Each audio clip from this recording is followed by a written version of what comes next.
ସବୁକିଛି ଭୁଲି ଯାଉଛନ୍ତି କି? ତ ଜାଣିବା ଆପଣଙ୍କର କେଉଁ ରୋଗ ହୋଇଛି। ଡିମେନ୍ସିଆ କ'ଣ?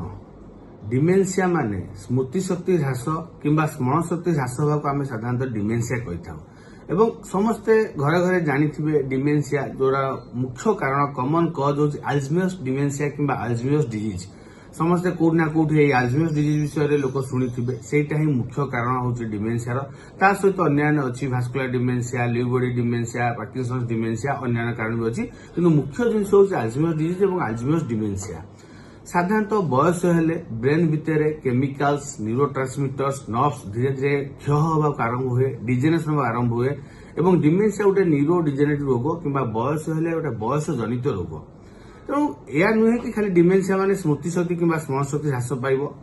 ଏହା ହେବା ଦ୍ୱାରା ଡିମେନ୍ସିଆରେ ଅନ୍ୟାନ୍ୟ ଲକ୍ଷଣ ବି ଦେଖାଦିଏ, ତଥା ଗୋଟେ ଲୋକ ଅନ୍ୟ ଲୋକକୁ ଚିହ୍ନି ପାରିବନି, ନିଜ ଘରର ଫ୍ୟାମିଲି ମେମ୍ବର ପରିବାର ସଦସ୍ୟକୁ ଚିହ୍ନିବାର ଅସୁବିଧା ହେବ, ଘର ଭିତରେ ରାସ୍ତା ଭୁଲିଯିବ, ନିଜ ବେଡରୁମ୍ ନିଜ ବାଥରୁମ୍ ରାସ୍ତା ବି ପାଇବନି, ନିଜ ଅଫିସର ରାସ୍ତା ବି ଭୁଲିଯିବ, ଗୋଟେ ଜିନିଷ ଭାବିବାରେ କିମ୍ବା ଗୋଟେ ଜଜମେଣ୍ଟ କରିବାରେ ବି ତାର ସମର୍ଥ ପଳେଇବ, ବାରମ୍ବାର ଗୋଟେ କଥାକୁ କହି ହେଉଥିବ, କଥାବାର୍ତ୍ତା କହିବାରେ ବହୁତ କିଛି ଅସୁବିଧା ହେଉଥିବ, ଠିକ ଜାଗାରେ ଠିକ କଥା କହିପାରିନଥିବ, ସମୟ ହିସାବରେ ଯାହା ଦରକାର ସେଇ ହିସାବରେ ସେ ଜିନିଷ କହିପାରିନଥିବ, ବ୍ୟବହାରରେ ବହୁତ କିଛି ପରିବର୍ତ୍ତନ ଦେଖାଯାଏ, ଅତ୍ୟଧିକ ରାଗିବା, ଅତ୍ୟଧିକ ଶାନ୍ତ ହୋଇ ରହିବା ଏବଂ ପରବର୍ତ୍ତୀ ସମୟରେ ଡିମେନ୍ସିଆ ବଢିଯାଏ, ଲୋକଟି ପାଗଳ ଭଳିଆ ବ୍ୟବହାର କରିପାରେ, ଆଡୁ ସାଡୁ କଥାବାର୍ତ୍ତା ବି କରିପାରେ।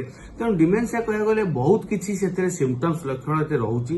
ତେଣୁ ଯଦି ଆପଣଙ୍କ ପାଖରେ କାହାକୁ ଏଭଳିଆ ଲକ୍ଷଣ ଦେଖାଦେଉଛି ତ ଆପଣ ସାଙ୍ଗେ ସାଙ୍ଗେ ଦେଇ ବିଳମ୍ବ ନ କରି ଗୋଟେ ନ୍ୟୁରୋଲୋଜି କିମ୍ବା ସ୍ନାୟୁରୋଗ ବିଶେଷଜ୍ଞ ଆପଣ ପରାମର୍ଶ କରନ୍ତୁ।